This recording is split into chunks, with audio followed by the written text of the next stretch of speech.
after I did that deadlift video, I mean, I got invited on, some of the biggest podcasts in the world and TV shows and just all sorts of things. And it was cool. And I'm glad that so many people got introduced to me through it. But, in the back of my mind the whole time, I was just like, why are we even having this conversation? Why are we having this debate? Like, this is so stupid.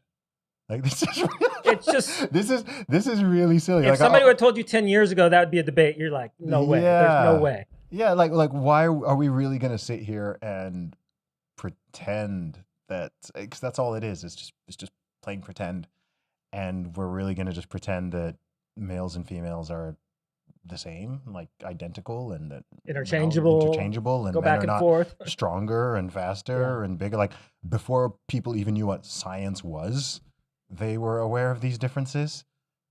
Just because it's so obvious and blatant and in your face and all day, every day, as you walk around, you can be like, yeah, that's a man, that's a woman, that's a man, that's a woman, that's what, there's, it's not a spectrum. Yeah. And everyone knows this, but somehow, I don't know, millions of people were kind of like brainwashed and psyoped into sort of playing along with this weird game of the emperor's got new clothes, and no one really wants to just say the thing because it's like, oh, well, I don't want to be called a name. I don't want to be canceled. I don't want to, upset anyone, whatever it is. And it's like, man, just tell the truth. Just tell the truth. You don't need to be any more aggressive or abrasive or nasty than that. But if we cannot, as a society, just speak honestly about things that are really, really, really, really obvious, then we're in trouble. And I know that a lot of that is social pressure. I do understand the reasons why it is psychologically, but it's a big issue. The same thing happened in the 2020 to 2022 period with the whole time period I refer to as the scamdemic.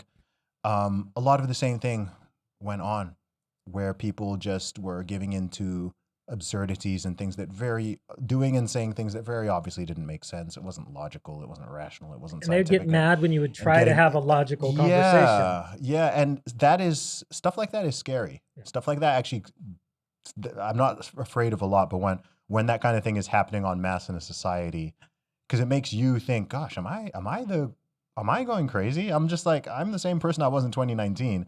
I didn't just suddenly switch up in the way that other people are.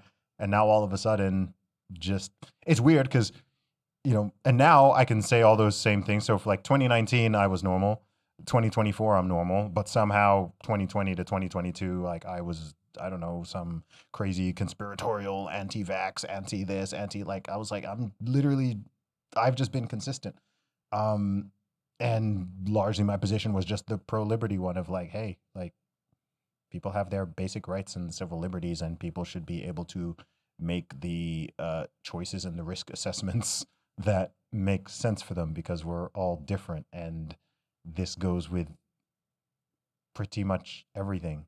But due to the PR campaign and the marketing and the fear and this and that, it just became this weird, hyper-polarized time period. I'm glad we're over it, though. Yeah. I'm glad we're over it for the most part. Do you think when things like, whether it's that or the trans issue in sports, I mean, do you think it's important that we are speaking into these things, or is that just sucking us into things? We should be focusing on something else, or? Yeah, look, as a society overall, yes, we should be focused on other things, but the apathy does not work, because the reason why those things got to the level that they did is because enough sane people were not just speaking up and being honest. So when you have a small, intransigent minority who really is pushing something, it could be the most absurd idea ever, but if they're pushing it aggressively, nonstop, and they're gaining ground with it, and the vast majority of people either go along with it or just don't say anything, which is kind of the same as going along with it, then you'll be surprised by how gnarly things can get. I mean, it's happened many times in history. It's not a new thing. It's happened many times in history, and I think people tend to look back at those things and go, oh, how did it get that far? Well, I remember studying those things and thinking, yeah, but we're past that. We're not. We'd never do something like that again. But this past decade has been eye-opening to me that we're not any different. Do you know something scary, Mike? is that human beings we are not different from our ancestors. We're not, right? We're not evolved from our grandparents or our like we're the same people. We have the same emotions, the same biological wiring. We have the same what. The only things that change, I've said this many times before. Like if you think of modern people in modern society, we really only have two advantages over our ancestors. Whether this is our ancestors in the 1900s, 1800s, 1700s, whatever it is. One, we have more and better technology. So we can do cool things like what we're doing right now, which our grandparents couldn't do. And two, we have access to history should we choose to look at it. That's it. Those are the only advantages we have. We're not bigger, we're not stronger, we're not faster, we're not smarter, we're not. Like human beings are we have not changed much in thousands of years. So we have the same virtues, we have the same vices, we have the same flaws, we have the same proclivity to sin. We have the same proclivity towards altruism and kindness. We also have the same capability for violence and wickedness. In fact, with all of these things, all that's happened because of the technology is it's scaled up. Mm-hmm. So we have a greater capacity for good, but we also have a greater capacity for destruction.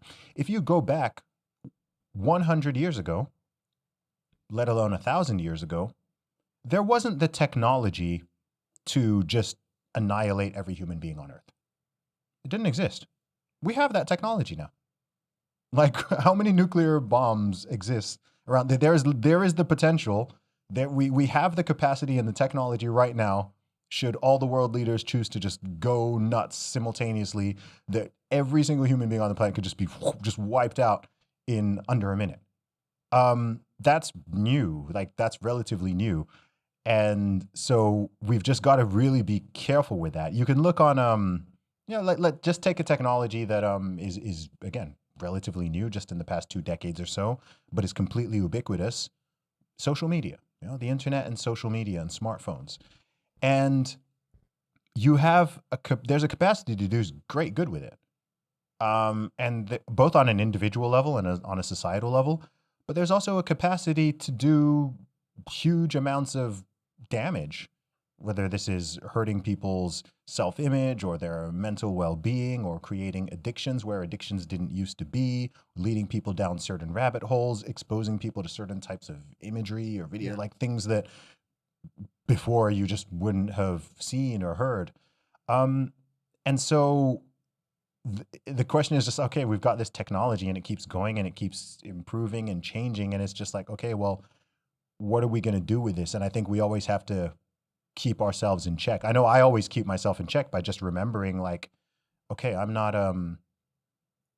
like, I'm just as capable of, like, when I look at history, when people read history, they always want to imagine they'd be the good guy, right? Everyone would be the person who freed the slaves and who hid the Jews in their house, during the Nazi regime, and who would have stopped the genocide, and who would have, statistically, most people would have been apathetic. Yeah. And quite a lot of people would have been the quote unquote bad guy in these things. And no one wants to read history like that because it's not pleasant. But I think to be a genuinely good person, it's important to understand your dark side and the capacity for evil and wickedness and sin, and know, oh, okay, I'm a human being and human beings can do that. So therefore I could do that. There could be some world, some alternate reality where, I or someone like me is the person doing this horrible, terrible stuff. So that's how you keep it in check. Because if you don't even think you're capable of it, that's dangerous. Yeah. It's really dangerous if you don't think you're even capable of those things, because stuff can go weird, and all of a sudden things are not as calm and peaceful and what's the word I'm looking for? Predictable as they usually are, and you're finding yourself being pushed in a certain way, or maybe society or the culture or the nation is trending in a certain direction and it's pulling in a lot of people, and you need to be able to check that and go, actually, wait, no, hang on, I'm not going to. I can feel myself, kind of going in this direction a little bit. Let me put that in check. And I think we all do this on a day-to-day basis, right? Because we have emotions, right? We all get angry, we get mad. When you get angry, like there'll be something in your head which you want to say, but you're like, no, let me not say that, right? You get a feeling, oh, I want to do that thing. You feel the aggression. It's like, no, let me not, right? There's no man who's listening to this podcast who's like, you've never wanted to hit anyone. You've never like, of course you have, right? But you don't, you don't do it. You recognize, okay, I have this feeling, I have this capacity for violence. I have this ability to lash out in this way. But you're like, no, like I'm not going to do that. You're constantly just recalibrating. So I don't want to give a massive lecture. I'm just brain dumping